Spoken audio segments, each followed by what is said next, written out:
Durante la pérdida de peso es muy importante, les he estado mencionando, la restricción calórica y también para el mantenimiento, pero encontré un estudio de qué efectos tiene prescribir 1000 versus 1500 calorías en pacientes con obesidad.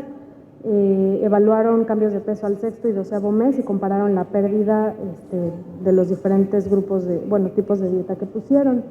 Se evaluaron a 125 mujeres obesas y pues aquí podemos encontrar que sí, efectivamente las pacientes bajaron mucho más con una dieta de 1000 calorías, pero a partir del sexto mes comenzaron a subir un poco de peso. Y las pacientes con 1500 calorías perdieron un poco menos de peso, pero lograron mantenerlo por 12 meses, ese peso perdido, lo cual pues sugiere, ahora vamos a las... también dentro de las pacientes que tenían una restricción de 1000 calorías, estas pacientes las pacientes que consumían más de 2000 calorías subieron 4 kilos, o sea, se les hizo mucho más complicado ya que tenían un consumo mucho mayor antes, y pues las pacientes con una restricción de 1500 no subieron ni un kilo de peso en ninguno de los dos grupos, es decir, si consumían más de 2000 o menos de 2000 antes del tratamiento. Y pues aquí podemos concluir que en pacientes con mayor restricción calórica sí hay mucho más pérdida de peso, pero puede ser más difícil de sostener, en particular en individuos que tienen una reducción energética mayor al 50% de lo que consumían antes. Y pues el tratamiento conductual puede aumentar la probabilidad de pérdida y mantenimiento de peso. Ahora, en cuanto al mantenimiento de peso, pues le vamos a llamar exitoso a los individuos que perdieron intencionalmente 10% del exceso de peso y que lo pudieron mantener por lo menos un año. Hay un estudio donde evalúan 14 ensayos que analizan cuáles son los factores de riesgo asociados con el mantenimiento de peso a largo plazo. Y pues en esto se encontraron ciertas estrategias como acudir a un grupo de apoyo una vez al mes, seguimiento con un especialista en persona, inclusive hasta por internet, 18 meses después de haber tenido una pérdida de peso, entrevista motivacional, llamadas telefónicas del especialista a los pacientes, actividad física para ayudar a perder peso es esencial, pero para el mantenimiento es mucho más importante, cambios en el patrón de alimentación.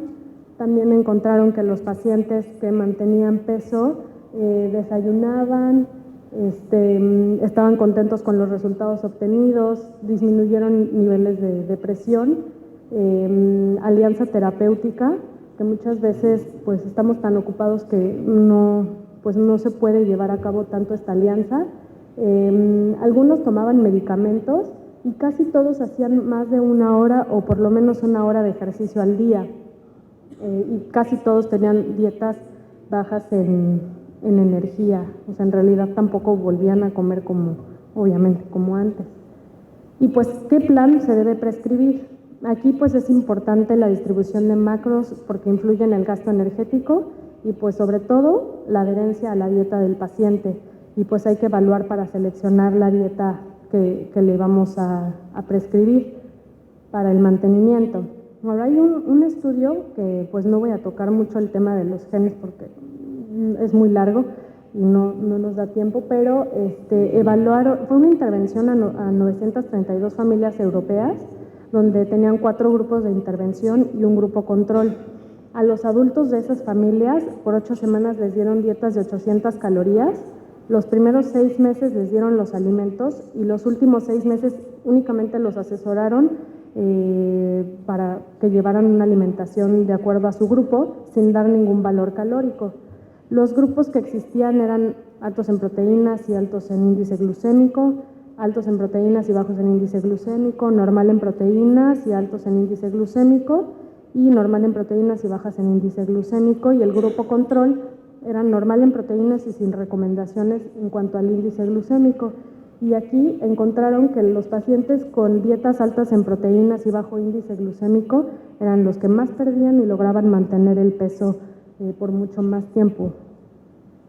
Entonces, pues esto nos lleva a la conclusión de mayor consumo de proteínas promueve un mejor mantenimiento de peso en pacientes obesos, y pues es muy importante individualizar el tratamiento.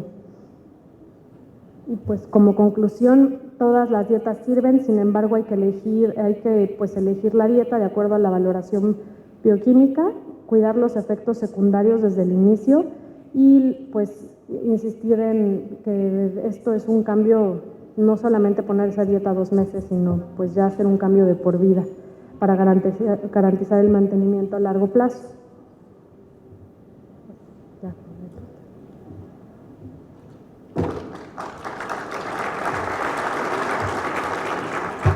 Voy a cerrar el tuyo, porque si no.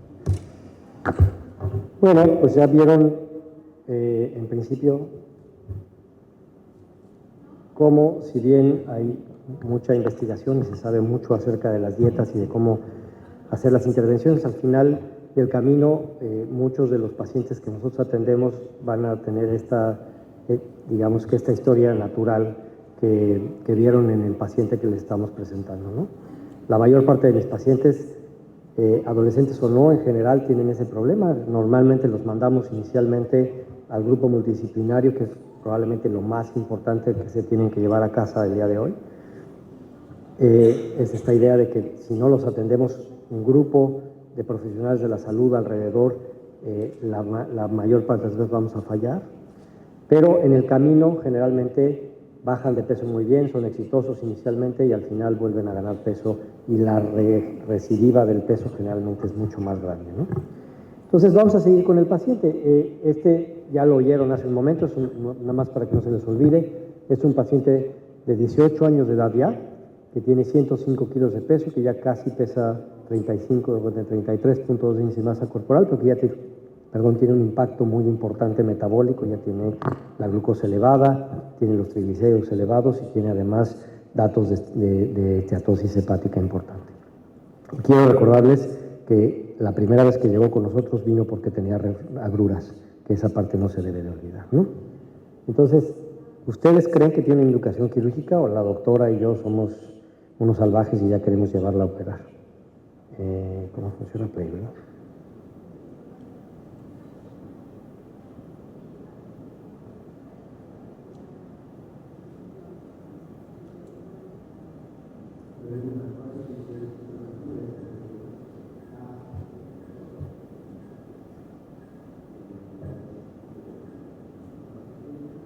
Vamos a ver.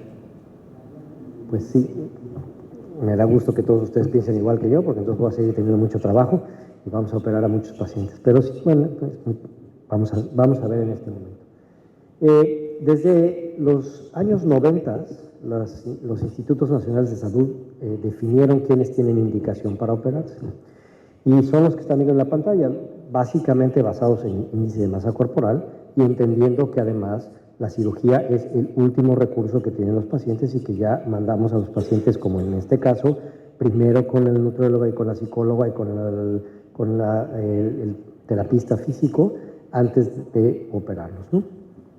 Pero cuando básicamente ya todo esto falló, pues aquellos pacientes por arriba de 40 de índice de masa corporal y todos aquellos que tienen entre 35 y 40 que tienen comorbilidades importantes podrían verse beneficiados de una cirugía.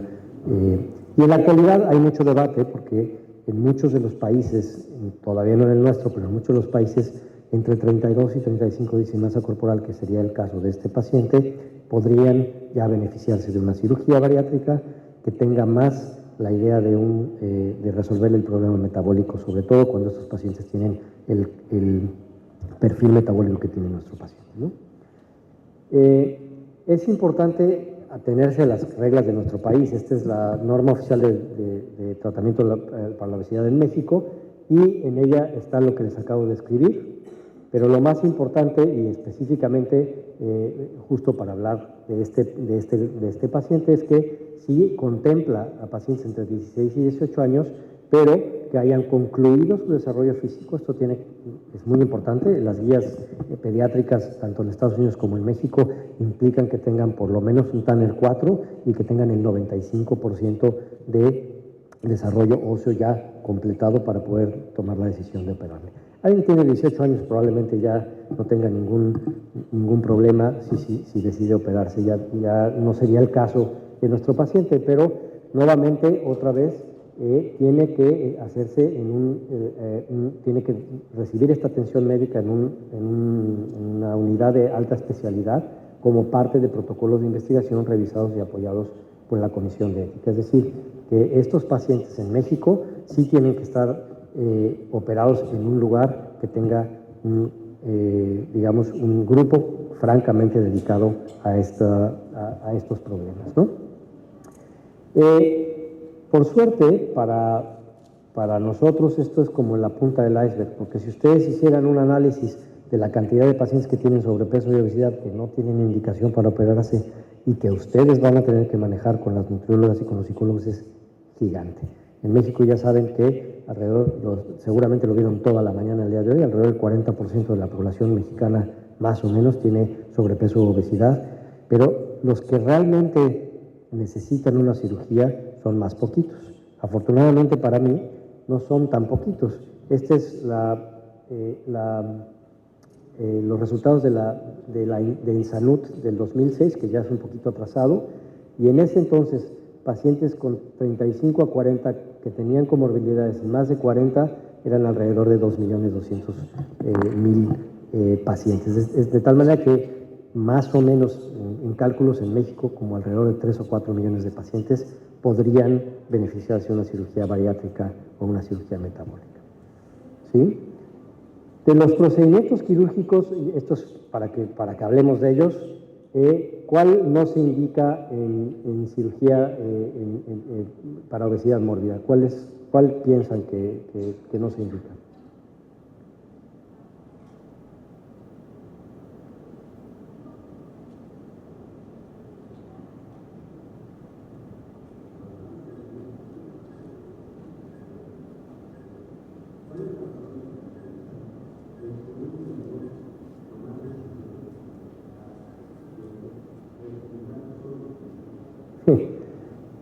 En realidad, todos digamos, para que hablemos el mismo idioma, derivativos no existe como tal.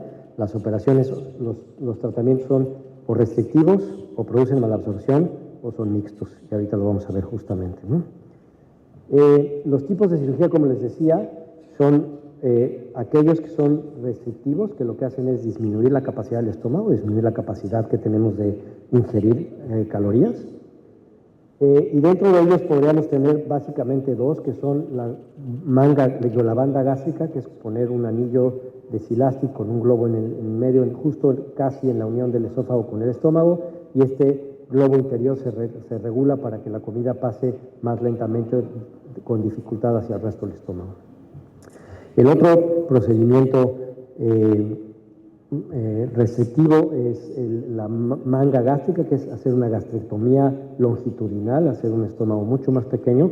Quizá que los que más hacen este tipo de operaciones también dicen que en efecto tienen un efecto hormonal muy importante, porque si ustedes recuerdan, en el fondo gástrico se produce grelina, y lo que vamos a hacer con esta operación es quitar el fondo gástrico, entonces los pacientes no tienen grelina y literalmente tienen mucho menos hambre. Entonces sí tiene un efecto hormonal importante que habría que tomar en cuenta.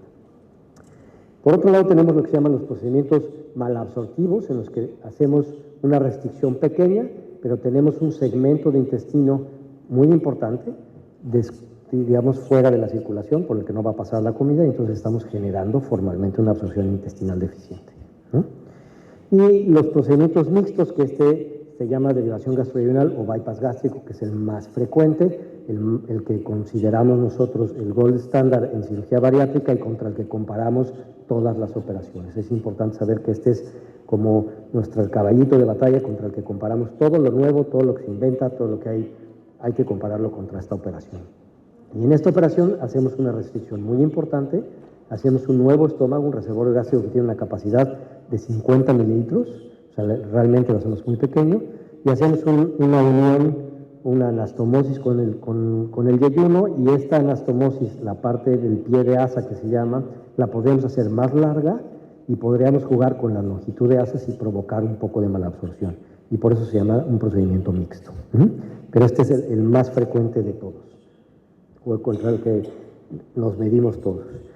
También hay que saber que, por desgracia, los cirujanos queremos hacer las cosas diferentes que todos los demás y desde hace mucho tiempo no nos medimos en porcentaje de peso real que pierde el paciente, sino lo que medimos en cirugía es el porcentaje del exceso de peso que tienen los pacientes. Como yo soy muy burro para las matemáticas, es más fácil decirles que si a mí me sobran 100 kilos, ¿sí? De esos 100 kilos, si yo pierdo 50, estoy perdiendo el 50% del exceso de peso que tengo, ¿sí? Entonces, esa es la manera en que nosotros lo calculamos y consideramos que tiene éxito aquellos pacientes que pierden entre el 100, el 75 y el 100 del exceso de peso. Buena es por arriba de 50 y malo es por debajo de 50. De tal manera que nuestra meta como cirujanos es todo lo que hagamos tiene que tener por lo menos el 50% del exceso de peso perdido, si no, no estamos haciendo una buena operación. ¿Okay?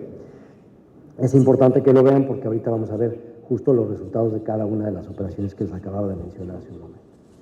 Pero creo que más importante que la cantidad de pérdida de peso que tienen es el impacto que tiene esto sobre las comorbilidades de las que hablaba hace un momento Marifer. Es qué tanto van a perder de peso y qué tan importante es esa pérdida de peso para que se corrija la diabetes, se corrija la hipertensión, se corrija la dislipidemia, etcétera, ¿no? Esta tabla me encanta porque esta tabla define qué tan malos somos todos, no solamente los médicos, sino los cirujanos, en tratar de curar la obesidad. Este es el estudio de los suecos que salió la última vez publicada en JAMA del 2012 y que tiene un seguimiento a más de 20 años. Y si ustedes se fijan, el problema más importante es si nosotros, esta línea de aquí arriba es el tratamiento médico para perder peso y todas estas son tratamientos quirúrgicos. La de aquí hasta abajo es el bypass gástrico. Si ustedes se fijan, todas las intervenciones que hacemos van a tener un impacto importante en la pérdida de peso. Pero sin duda que la cirugía va a tener un mejor impacto que el tratamiento médico. Pero todas, a largo plazo y sobre todo si no hacemos alguna intervención como el mantenimiento que acaba de decirles Fer o el manejo multidisciplinario de estos pacientes van a volver a subir peso. Entonces, por eso me gusta porque si se fijan todos los pacientes al final vuelven a subir peso. ¿Eso qué quiere decir? Que tenemos pacientes que tienen un cuerpo perfectamente diseñado para ahorrar energía y si nosotros no tenemos una intervención buena y a largo plazo, muy probablemente fallemos en ayudarles, ¿no? Estos son los resultados de las operaciones que les había mencionado. Esto es un grado ¿cómo se llama? De recomendación A. Si ustedes se fijan, la banda gástrica es la que menos resultados tiene menos de 40, menos de 50, probablemente podríamos decir que no es tan buena. El bypass gástrico tiene alrededor del 60% y la derivación biliopancreática se acerca más al 70%. Esta es la serie de nosotros de hace un par de años, 313 pacientes, a todos se les hizo derivación gastroyeyunal, la mayor parte de la laparoscópica, el índice de masa corporal era 48 y fíjense cómo también a 2 años tenemos alrededor del 68% del exceso de peso perdido en el grupo de pacientes mexicanos en el instituto. Cuando hacemos un análisis, y ya hay muchos estudios, estos son un par de metaanálisis nada más para que vean, comparando la cirugía cualquiera que sea contra el tratamiento médico, pues ustedes pueden ver que para pérdida de peso la cirugía es mucho mejor. Y este es otro metaanálisis, igual, para pérdida de peso es mucho mejor la cirugía que el tratamiento médico.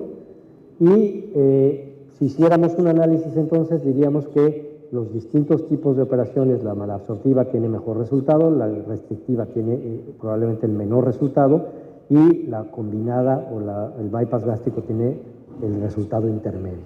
Entonces podríamos decir que la derivación biliopancreática es mejor, seguida de la derivación gastroyeyunal, después los procedimientos restrictivos y después el tratamiento médico, ¿no? De tal manera que ahorita sí podríamos decir con confianza que la cirugía en este momento para los pacientes con obesidad extrema, los pacientes con obesidad mórbida, es el mejor tratamiento que existe. De tal manera que en la actualidad todavía les ganamos nosotros a los médicos. ¿Qué pasa con las comorbilidades? Que es probablemente lo más importante que habíamos platicado. Bueno, pues si ustedes se fijan, los procedimientos malabsortivos y los procedimientos combinados tienen un porcentaje de resolución de la diabetes que es bastante bueno. Es alrededor del 80%.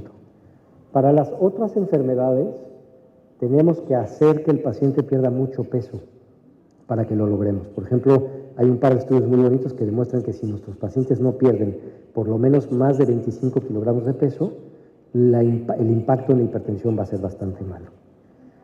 Les voy a contar que para la dislipidemia probablemente no sea así, eso sí, con bajar un poquito de peso y cambiar la dieta, generalmente les va bastante bien. Pero entonces, realmente la cirugía también tiene un impacto muy importante en las comorbilidades que tienen los pacientes, ¿no?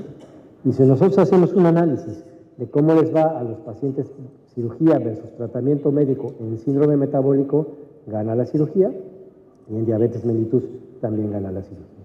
De tal manera que en un grupo de pacientes que tengan enfermedad metabólica importante y que tengan sobrepeso o obesidad y que se acerquen a estos límites que ya habíamos platicado de cirugía, creo que se van a beneficiar mucho más si los operamos que si los dejamos sin operar. Y esto también lo podemos ver en los resultados mexicanos. El 84% de los pacientes que eran diabéticos en nuestro estudio a 2 años estaba con resolución de la enfermedad, ¿no? Pero bueno, pues yo estoy en un foro de gastroenterólogos y de endoscopistas y seguramente les interesará mucho saber qué está pasando con los procedimientos endoscópicos en la actualidad. También hay que entender que esto sí está basado también, o sea, está puesto en la norma oficial, y que sepan que los procedimientos endoscópicos se pueden utilizar, pero con las mismas características que los procedimientos quirúrgicos, es decir, no porque sea endoscópico voy a operar a alguien que tiene 25 de índice de masa corporal. Tienen que tener esas mismas indicaciones para poderse hacer por vía endoscópica, por lo menos en México, ¿no? Aunque tendría sentido que si tienen menos peso, a lo mejor algo menos agresivo endoscópico podría tener cabida, ¿no? Pero eso no pasa todavía en nuestro país. Es importante que sepan que los procedimientos endoscópicos los podríamos llamar primarios, es decir, cuando se utilizan por primera vez para tratar, o como primera línea, digamos, para tratar a la obesidad, pero también son muy importantes en las complicaciones y nosotros dependemos mucho de los endoscopistas. No es el tema, porque no nos toca hablar básicamente para pérdida de peso, entonces no voy a hablar de eso. Pero el otro momento en el que pueden ser muy interesantes y muy útiles es cuando nuestros pacientes fallan a la cirugía. Entonces, hay procedimientos endoscópicos que nos permiten, pues, regular de nuevo el tamaño de la anastomosis, hacer más pequeño el pouch que hicimos, e incluso algunas otras cosas que nos permitirían ayudar al paciente a seguir perdiendo peso, ¿no? Entonces, seguramente, como ustedes son todos gastroenterólogos y saben mucho de estos procedimientos endoscópicos, ¿cuál de los siguientes procedimientos endoscópicos se llamaría un procedimiento metabólico? ¿El Orbera, el Toga, el Teris o el Endobarrier?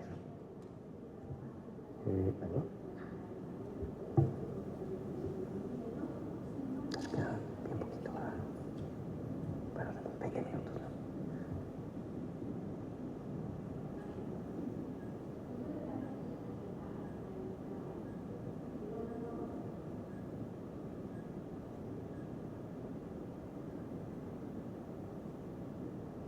¿no? Es correcto, el Endobarrier, ¿sí? El Endobarrier es un procedimiento que en principio no está hecho para pérdida de peso, sino para control metabólico, y ahorita vamos a ver un poco de los resultados.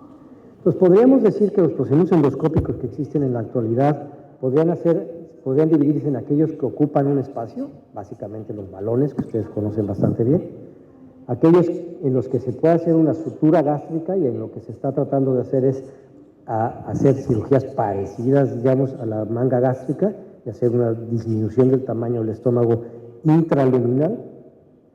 Aquellos que tienen que ver con la diabetes y que serían más metabólicos, como el Endobarrier, como habían visto, y probablemente vamos a ver hacer operaciones que me parecen muy interesantes con estos anillos magnéticos. Ahorita les voy a enseñar un par de fotos.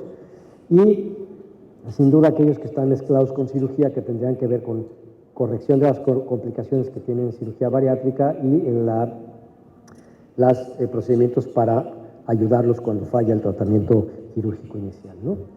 Estos son todos los que hay en la literatura, y básicamente hay muy poca evidencia, por desgracia, todavía de casi todos ellos, y todo el seguimiento que tenemos todavía es muy cortito, es menos de 5 años en casi todos los procedimientos, entonces realmente no hay mucho que yo les pueda decir en términos ¿cómo se llama?, de resultados a largo plazo. Y si ustedes se fijan, la pérdida de peso no es tan mala, No es ojo, no es el exceso de peso, sino es el peso total, pero la verdad es que llegan a perder hasta el 20% del peso que tienen los pacientes. Esto sí es en términos de exceso de peso, y entonces aquí sí pueden ver que en realidad esto es cuando quitan el Orbera, cuando quitan los demás balones, ¿no? Los que parecen tener mejores resultados a largo plazo en el momento de quitarlos son los procedimientos que ya son para hacer sutura dentro de la cavidad gástrica. Y ahora salió uno nuevo que a mí me parece que es ya como regresar a la época de los romanos, es decir, come y vomita y no hay problema, y aquí es ábrete una bombita, ¿no? Te pones una gastrostomía, te la abres y te sacas toda la comida y vuelves a comer. Entonces eso ya a mí me parece que hasta psicológicamente me cuesta un poquito de trabajo mental a mí, pero bueno, ahora lo van a ver en algunos de los estudios.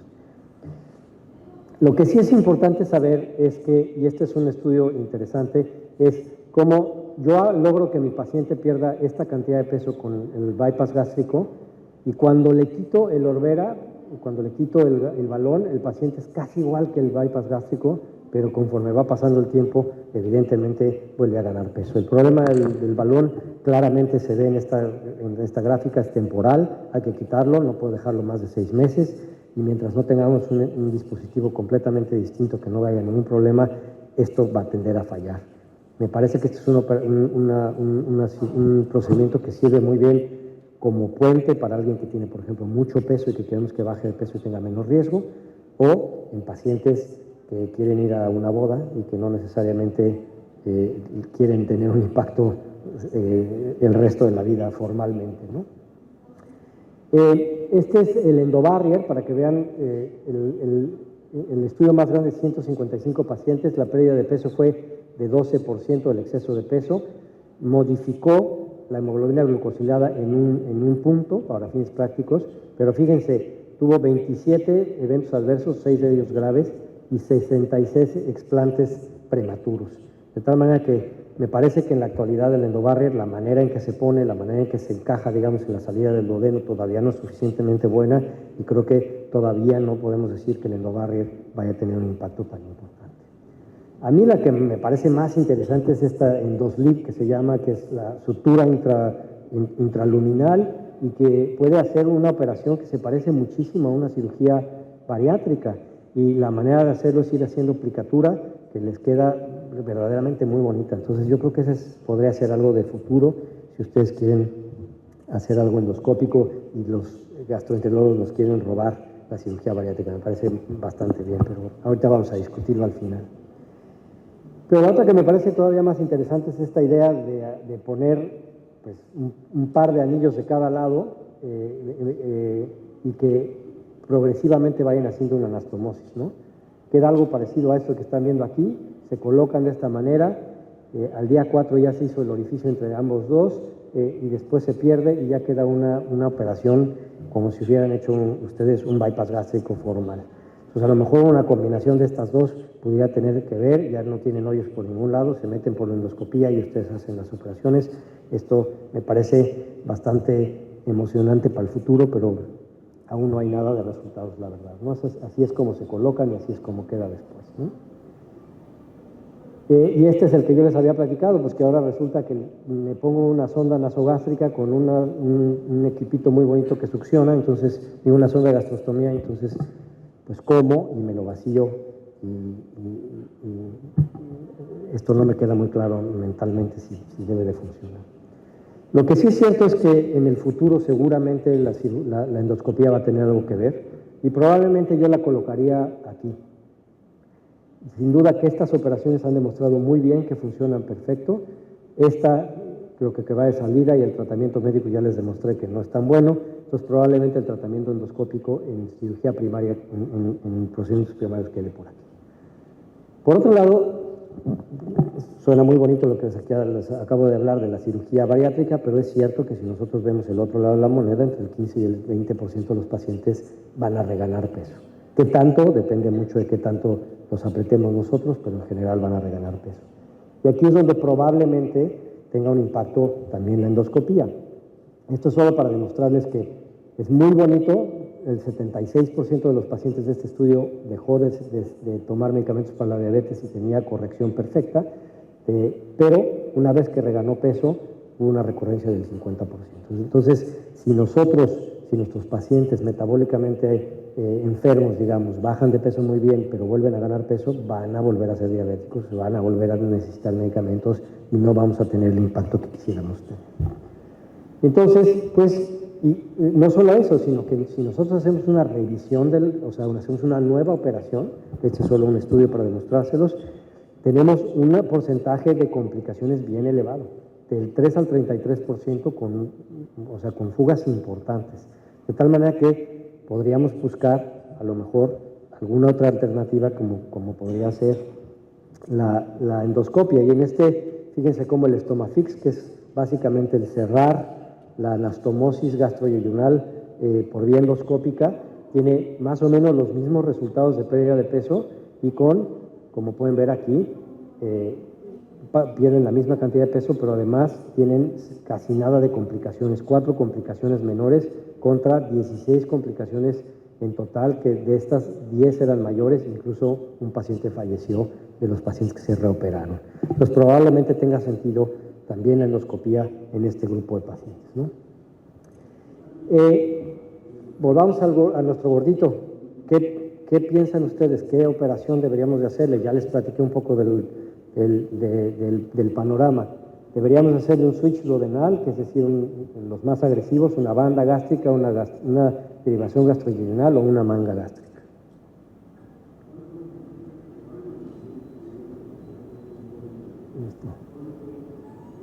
Pues muchos se fueron por la manga gástrica y muchos se fueron por la banda gástrica porque son los que ustedes conocen y como es chiquito seguramente no quieren hacerle mucho daño, pero este paciente les quiero recordar que tiene reflujo y los peores procedimientos para el reflujo son justamente la manga gástrica sin duda y la banda gástrica podría funcionar para el reflujo, pero también les va a dar esofagitis por éstasis de alimentos de tal manera y no van a perder la misma cantidad de peso que queremos que pierdan. De tal manera que, en principio, el mejor procedimiento para este paciente sería un bypass gástrico o derivación gastroyeyunal. Solo para que sepan pues, que la obesidad tiene un impacto muy importante en la formación o en el desarrollo de ERGE en los pacientes. Hay una relación muy clara del índice de masa corporal con la presencia de síntomas de ERGE, que eso ya lo sabemos desde antes. Y no solamente eso, este es un metaanálisis muy bonito, el sobrepeso y la obesidad tienen un impacto muy importante en los síntomas de reflujo, también en la presencia de esofagitis severa, pero hasta en el adenocarcinoma también. De tal manera que la operación que le deberíamos hacer no es una operación, tendríamos que hacer una operación que además le arreglara también el reflujo y la manga gástrica, como les acabo de decir, no es la mejor para eso.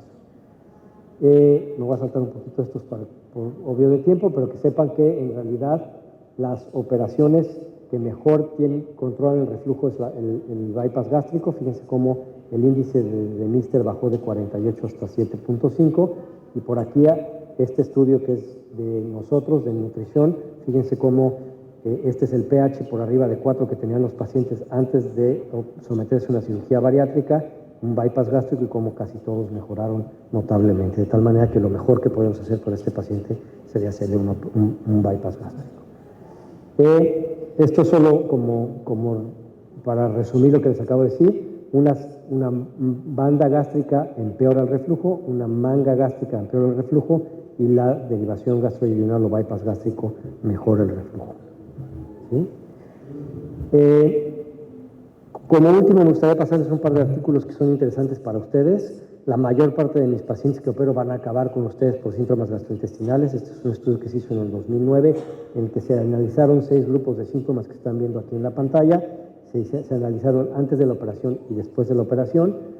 Y fíjense cómo para el dolor abdominal inicialmente tenían como alrededor del 25% y si bien bajó inicialmente, fue aumentando progresivamente y 4 o 5 años después casi todos tenían dolor abdominal inespecífico, colon irritable más o menos igual, reflujo, si lo hacemos un bypass gástrico, todos mejoran notablemente y se mantiene a largo plazo, pero incluso alteraciones del sueño y disfagia también son importantes. De tal manera que ustedes como gastroenterólogos van a tener que conocer más de estos pacientes y van a tener que manejar estas síntomas en forma muy importante. El dumping probablemente no tenga mucho sentido, pero ya como último me gustaría que me dijeran: la pérdida de peso con cirugía bariátrica disminuye el riesgo de los siguientes tipos de cáncer, excepto ¿cuál?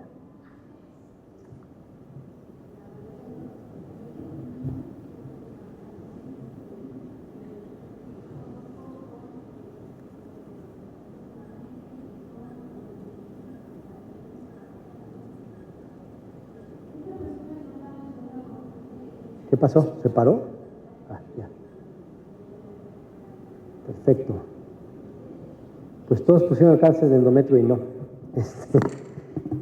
O sea, en realidad la obesidad, como seguramente vieron en las pláticas de hoy en la mañana, está asociada a una cantidad nada despreciable de cánceres. Uno de ellos es el endometrio. Entonces, si bajan de peso y disminuye el riesgo de cánceres en casi todo, sobre todo en mama y endometrio, y estos son un par de estudios nomás para que vean.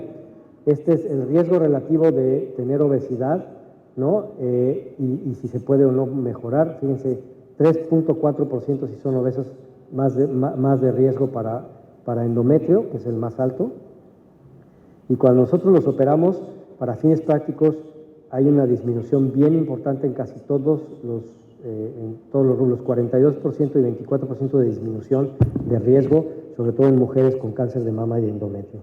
Pero, por desgracia, parece ser, y no sabemos por qué, el cáncer de recto tiene una relación un poquito mayor en aquellos pacientes que se sometieron a cirugía bariátrica. Este es un estudio que acaba de salir as we speak, está todavía apenas publicado en la red, y la mortalidad fue por lo menos 3 veces más grande para cáncer de recto en pacientes que se les había hecho una cirugía bariátrica. Todavía no sabemos por qué, pero probablemente valga la pena que el seguimiento de nuestros pacientes con cirugía bariátrica sea un poco más obsesivo en la parte del cáncer de recto. Hay algo que no sabemos qué está pasando, pero el cáncer de recto está más asociado a cirugía bariátrica. Ya como último momento les diría que nosotros siempre pensábamos que había dos teorías importantes para la mejoría metabólica de estos pacientes. Una era que nos saltáramos el duodeno y la primera porción del yeyuno, y por eso era el endobarrier, porque en teoría ya había un factor antiincretínico que nunca pudimos definir, que si lo saltábamos mejoraba el problema metabólico.